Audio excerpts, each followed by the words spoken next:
Hi, I'm Maniza Riaz. Welcome to Glitz Vision USA. तो सभी को तो था ईशान के आने का इंतज़ार, लेकिन ईशान ने तो आके उसकी सारी खुशियों पर पानी ही फेर दिया। तो हम बात कर रहे हैं गुम है किसी के प्यार की। मैं विजिता को ऐड करती हूँ और डिस्कस करते हैं गुम है किसी के प्यार का प्रोमो।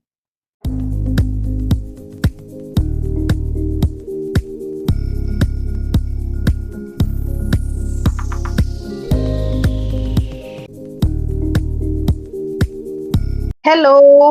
कैसे हो आप? मैं ठीक हूँ विजीता जी। ये देखिए ईशान ने तो आके सावी के पूरी खुशियों पर पानी फेर दिया।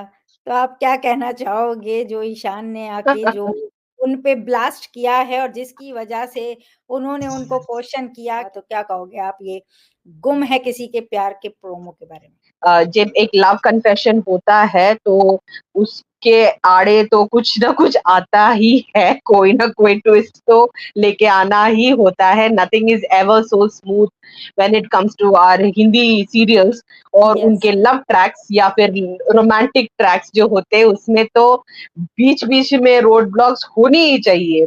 जहाँ पे रिकैप की बात है तो सभी obviously she is finally ready to tell that she's in love with Ishan, and Ishan chooses that exact moment to tell her ki that he is responsible for the death of her family, जो कि actually में not entirely true है।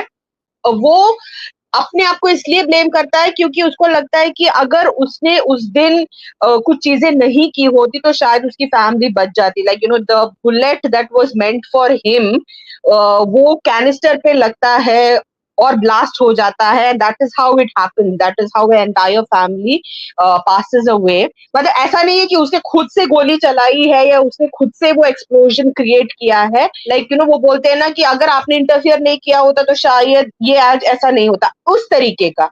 Guilt is something that actually makes you think things in a different way. तो that is what we are seeing in the precap. Obvious सी बात है, when you say something that big to someone वो उस तरीके से react करेंगे जैसे सावी ने रिएक्ट किया था कि यू नो कि so this is why you were distancing yourself from me, this is why you were you know telling me to focus on my studies more. कोई ऐसा नहीं करता कि वो पूछता है इमीडिएटली उसी टाइम पे कि क्या हुआ था, आपने क्या किया था।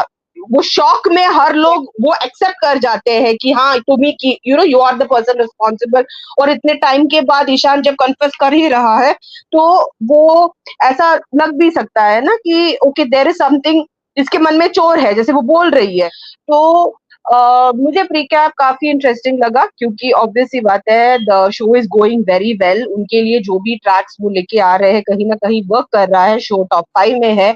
और अभी एक लव कन्फेशन के टाइम पे इतना बड़ा सा एक खुलासा आना फॉर सभी, और उसके जो अभी इसके बाद की जो इमोशनल एक टर्मोइल शुरू होने वाला है दोनों के बीच, बिकॉज शी ऑलरेडी प्रीकैप के according she is saying that I hate you Ishaan sir.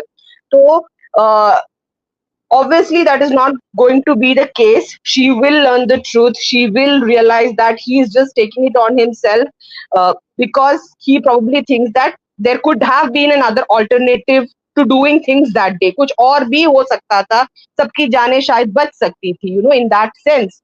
तो मुझे इंटरेस्टिंग लगा। आई लाइक द मुझे उनकी केमिस्ट्री बहुत अच्छी लगती है, मुझे उनकी जो डायनामिक्स है वो बहुत अच्छी लगती है, और जिस तरीके से प्रीकैप में दिखाया भी गया है और जो अपकमिंग ट्रैक का एक थोड़ी सी झलकी भी हमको नजर आ रही है। ऑब्वियसली बात है this is going to go for quite some time now, कुछ हफ्ते महीने तक तो ये जाएगा ही जाएगा ये पूरा ट्रैक। तो आई एम तो excited for whatever is coming up and they are doing good, so good luck. Yes definitely good luck to them और देखते हैं कि कैसे जाता है ट्रैक। जो पिकअप है वो तो इंटरेस्टिंग ही है और जैसे कि हमने बोला कि फौरन से तो कोई इंसान ऐसे समझ से काम नहीं करता है, ऐसे ही रिएक्शन जाता है और फिर स्लोली स्लोली चीज़ें ट्रैक पे आती हैं और क्लियर होती हैं बातें। तो एनीवेज अगर आपको हमारा ये छोटा सा डिस्कशन पसंद आया हो तो वीडियो को लाइक करें, चैनल को सब्सक्राइब करें और बेल आइकन को क्लिक करके रखें और गुम है किसी के प्यार को देखते रहिए और अपना बहुत ख्याल रखिए। Bye bye. Hi, this is Ashi Singh and you're watching me on Glitz Vision USA.